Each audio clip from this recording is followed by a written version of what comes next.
allowing me the chance to come and speak to you. And we had a really good chance to meet with the National Maternity Hospital, National Children's. We're going to show you a little bit of information here about what we do. Our latest project is a very similar pediatric children's hospital in San Francisco, our flagship. And I learned a little bit about the history here in Crow Park. It's pretty wild. It's very, very interesting. Been really liking that. Our speakers to date, we've been talking a lot about vision, about what people are doing. Alan's presentation here. Yesterday, Martin McDonald said a couple things about data visualization, heat visualization, sharing knowledge and history. Kevin Holmes talked about adoption needing to happen in 30 minutes or less, and that's specifically, I'll refer to it here in my presentation.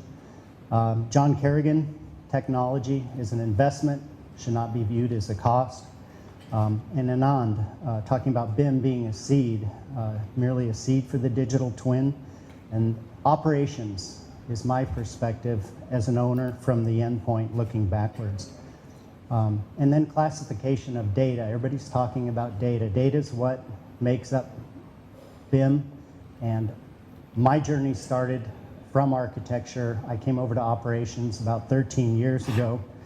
And where's my forward? There we go. Just I'm going to give you 3 slides to explain where I came from. When I moved over into operations, I came out of private sector. UCSF is part of a we have a 13 site system in California. We are academic medical, so very large series of hospitals as well as the academic portion. Being with operations and stepping in as a director in 2010, the really important thing here was, first thing they told me was my computerized maintenance management system is going away in 2 years. I'm not a software person. I hadn't been a software person. And installing a large platform implementation with hospitals dependent on it and an academic bed dependent on it was daunting at best. We started looking around. We built our own team. And out of that team, embedded within a operational group, a true we operate the buildings group, we started formulating a small, we call it electronic technology group at the time. So we have a systems architect, we've got 2 programmers, 2 database scientists. We're rather small, but we're rather focused on what we wanted to do. And that's critical to this story. As a facilities director, it's challenged, very challenged as a matter of fact. This is my world, running buildings, keeping them going, keeping them safe, especially when they're hospitals. The construction process is where I had come from, but it had been broken out, and there was sort of that delivery wall. Projects are delivered if they come in on time, if they come in under budget, well, that's a complete project success. When I got myself here on the other side of the fence, accepting keys to buildings, to hospitals, and having never seen them before, not knowing what went into them, not knowing how they operated, and having a patient, a young patient, a 10-year-old patient standing behind me with regulatory folks breathing down my neck, it was a clear message. It was a clear message that we needed to do something different to try to bridge this gap and take the knowledge that's gained out here in operations and get it back into the design process. What I've learned over the past 8 years, I think most importantly, is the amount of information that we depend on as operators of buildings, operators of hospitals. As we've been on this journey, we've really tried to leave doors open. We're trying to look forward to the future. How can we use data to support patient safety? We look at a couple of these. Air pressure relationships, probably one of the most critical things in a hospital to prevent hospital-acquired infection. And yet, air is something you can't see. People are kind of unaware of it unless it's impacting them. Became a critical point, along with all these others that we measure and we trend and we monitor. To make my job easier, because a good portion of being a facilities director is 3, 5, 10-year strategies, capital requests, how are we spending our money, how do we avoid risk, most bang for our buck with the amount of dollar we have to spend. I kept coming back to the 20% to design and construct these hospitals. If it's costing that 20 cents on a dollar, it's costing me 80 cents on a dollar to operate it out over the next 50 years. And the premise that we should be designing from or be informing the design process early from a facilities perspective so we get what we want and that we can go ahead and get a complete life cycle. So that's the setup to the story. The story is, this is our children's hospital, very similar to yours, 300 beds, yours about 370 beds, pediatric. If you look up there at the top, there's our helideck. So we built this building, and it was contracted before I was even involved with the university back in about 2005. So no input into the contract. We were given a mixed model, so it had Revit, ArchiCAD, Archibus, many proprietary softwares, fabrication softwares, all went into this building here. We were handed that building, and my kids asked me, they said, "Dad, what do you do? What do you really do when you go to a hospital?" And I say, "This is what we do, honey. We work with that." And she said, "What's that?" I said, that's the infrastructure. That's the things that are important to taking care of patients when we go to visit a hospital. This is sort of my world. When I walk in the front door of a hospital, this is exactly how I view it, or I'm perceiving it.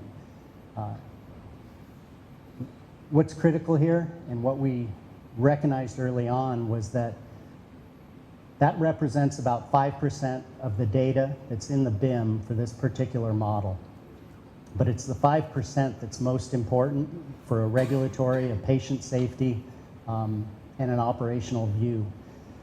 And as we entered into thinking, okay, we're going to have our next project is going to be an addition. It's going to be added onto here. It's going to be 180,000 square feet. It's going to be 7 stories. It's a medical office building. It's got Linacs in it. It's got CT, MR. It's a pretty advanced medical office building. As we move into that, we had since implemented Maximo. It could be any CMMS, but ours in this case, we had implemented Maximo, and we're driving that with our team. We said, why don't we specify the data? Why don't we work on specifying what the output is? The data format, the nomenclature, the classification, the families, so that we could get that information straight into Maximo, so we could visualize it, look at it, and use it in 30 seconds or less with my boots on ground crews, the ladies and gentlemen that are out there every day working hard on the building to keeping it going. So we set about putting together a BIM execution plan, a data dictionary. We got going on that. And we thought we were about 3 years away from starting this building. And senior leadership reached out to London, and a gentleman named Alan Ashworth, preeminent cancer researcher in the world, the London Cancer Center he had started, and he came over to UCSF. In their infinite wisdom, part of that deal, they said, we're going to give you a new building and we'll deliver it to you in 3 years. So my gestation period for thinking about this and implementing went from being 3 years away to, you got to get me that information for the contract here in the next 2 months. That was exciting. We left the room, went to the architect, our Stuart Ekblad, fantastic, very informed gentleman, has done a lot of IPD contracting, has successfully delivered some very, very large projects. And I said, Stuart, this is our chance. I really think we can do it. Let's get the verbiage in there. We'd like to do this. And he said, okay, Bruce, you can't rock my boat. You can't slow down my timeline. You can't upset my crews. You can't upset the project team. Can't cost an extra cent for you to do this. And I said, great, Stuart, thank you for the permission. I went running out of the room, told my guys that, hey, look, we just got permission to put specification into the contract. It was also best value, which allowed us to put in some extra verbiage about qualifications for the builder and the architect when it came to valuation time. Anyway, 3 models we needed to solve. The new building was new construction. We had the mixed model of the hospital and the Gateway Medical Building, to which we were attaching this new building. We're constantly renovating. We actually have 72 permitted projects that have already been approved and built in that new hospital that I showed you the photo of. And then we're recreating existing in Revit space shell diagrammatics. So what our existing buildings look like, what are we doing with those? From a facilities operational use case perspective, all of our infrastructure systems, excuse me, our mobile device data extraction, how do we look at it? We have a web-based regulatory forward-facing portal. How do we take data out of the building to feed the portal as we're doing our preventative maintenance to show regulators that we're doing a good job? Work order system, no flies. Show you some of these requirements. The new hospital we had in model, and when the real big light bulb went on over my head, it was, I think this was 2016, fall of 2015, and we had a major leak, a lot of water coming down a column. It was in our kitchen, and for those of you, if you shut down a kitchen in a hospital, you're shutting down patient care. That'll happen within 72 hours of losing your kitchen. So it's a serious event. We got a call from the engineers, my chief engineer and myself, middle of the night, 11:15. We were there by midnight, and for the first time ever, we'd grown up in the models, and my chief engineer had grown up in the model. So as we built that hospital, we were out there every day, we were visualizing, we're on iPads, we're doing clash detection, we're looking at information, and for the first time, midnight, we ran for the model, and this is what we found. So we had a 7-story structural steel chase that was fire rated, so 2.5 inches of sheetrock with a lot of water coming out of it, and we didn't know the source. We put a guy up on the first floor and a guy on the second floor, and we started isolating any water system that impinged on that vertical chase.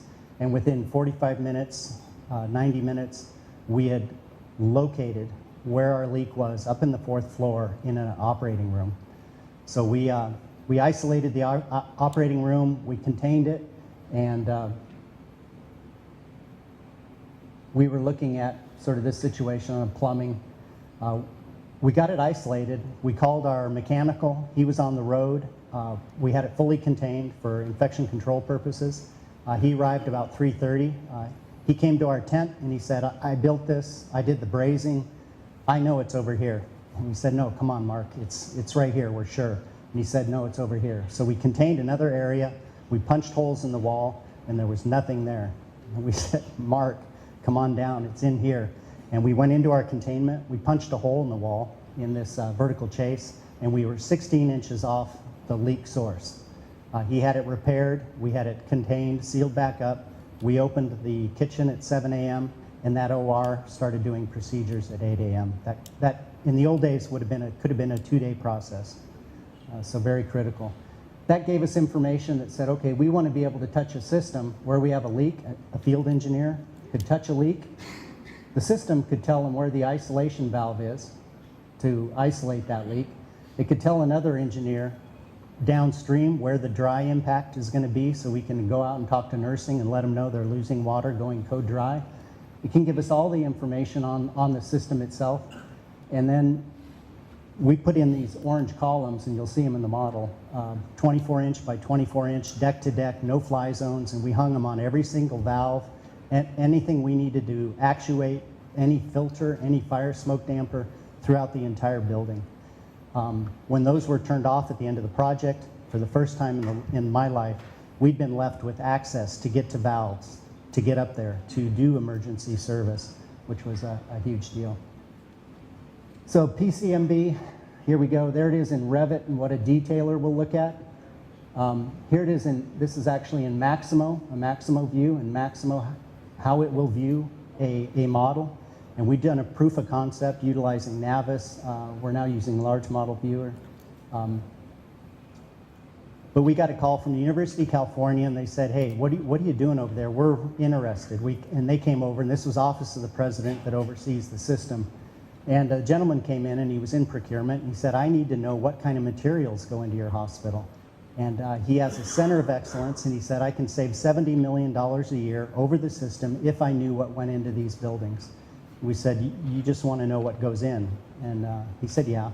And we ran him through the model. We showed him what we're currently doing. And he got all excited, and we said, yeah, we could specify that, and you're just getting off on our train track. We're going for the continuum into operations. You want to get off early, and just all you want is data on the build materials? That's easy. And we showed him how we could do it. And he got all excited, and he said, yeah, Bruce, we can validate this, huh? Let's go out in the field. I want to see it. And I sort of laughed, and I walked him up to the 5th floor, and we looked out the window, and I showed him this. And that was 1 year ago, almost to the day. That was the PCMB building that we had been walking and touching and looking and quantifying from within the digital twin. He was excited. We were excited. And we were already doing job plans in Maximo. We were validating our no access. We utilized Invicara product, thanks Anand, validating our models. And we were pretty excited, but we were inside of our model. We were learning the building before it was built, which is tremendously valuable. Early on, we started off thinking some basic minimums. You know, what information are we getting out of this project? The enriched view, what can we get out of a project? And as we specified on this precision cancer medicine building that we're currently working on, all of the evolving solutions that are available to us in fire and life safety, in air movement, in water movement, are incredible tools to make this a more safe hospital for our patients. And that's my core mission. We're pretty excited with what we're able to do. We work on whiteboards, we're visioning, we're thinking. Early on, this was from November of a year ago, and this is the project team on this side.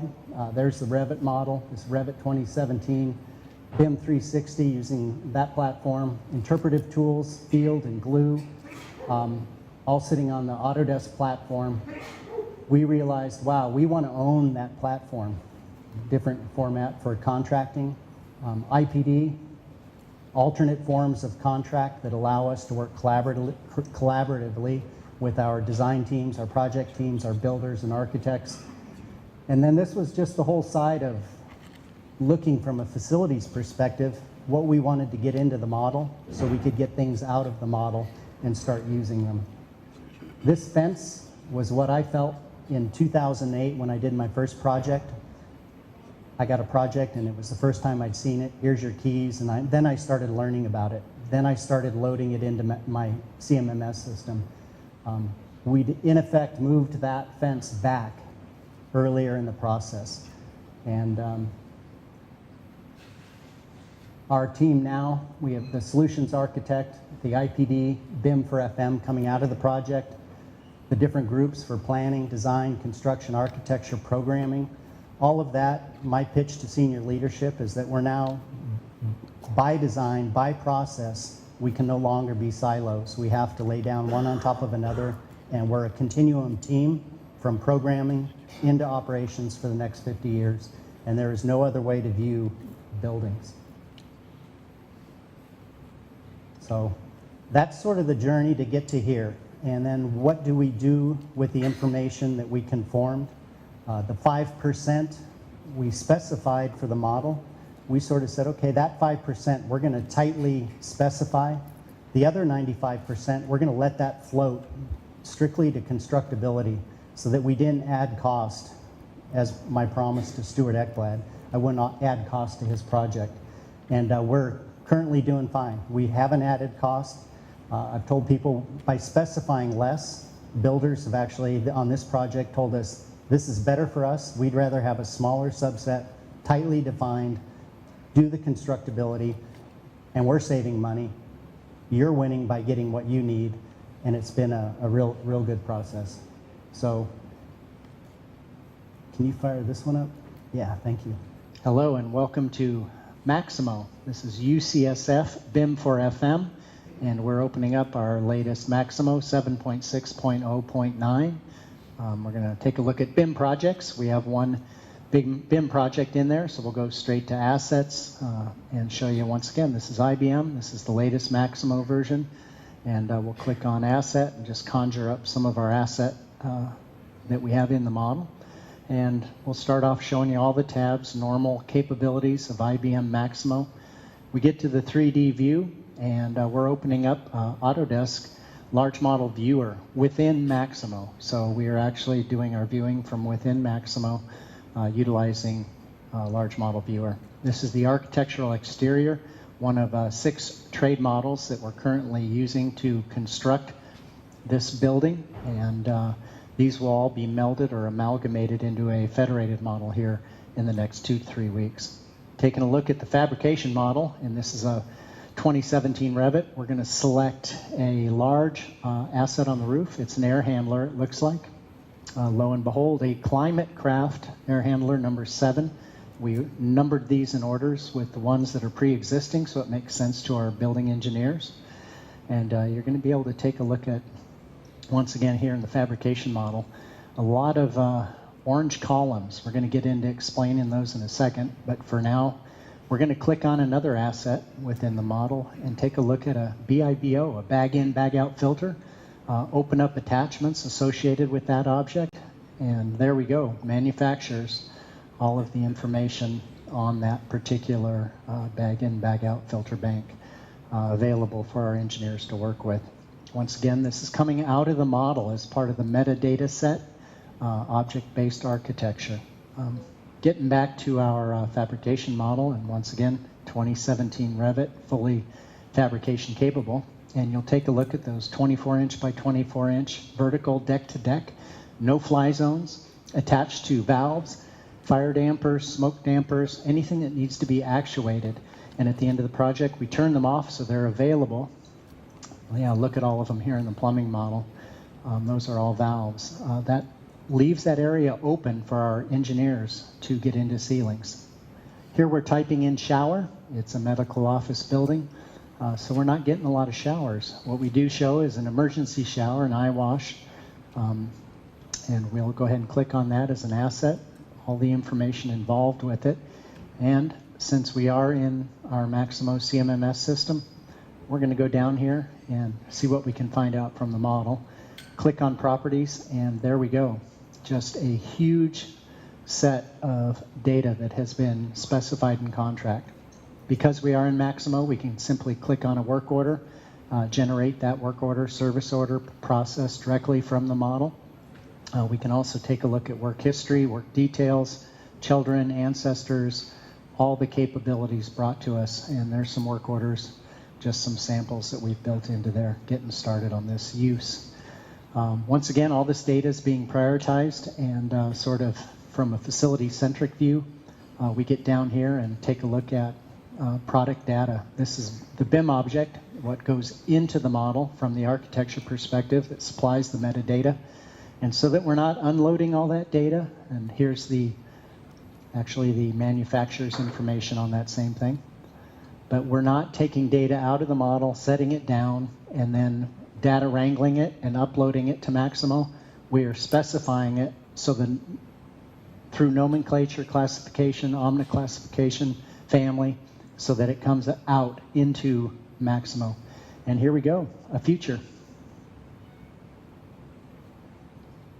And that's our story from an operational perspective, running a building, what we're doing with the data coming out of buildings that Alan's given us pretty fancy ones. Hospitals are complex, but what we do with that data is moving into the operational future and their tools for making it a more safe world. So thank you.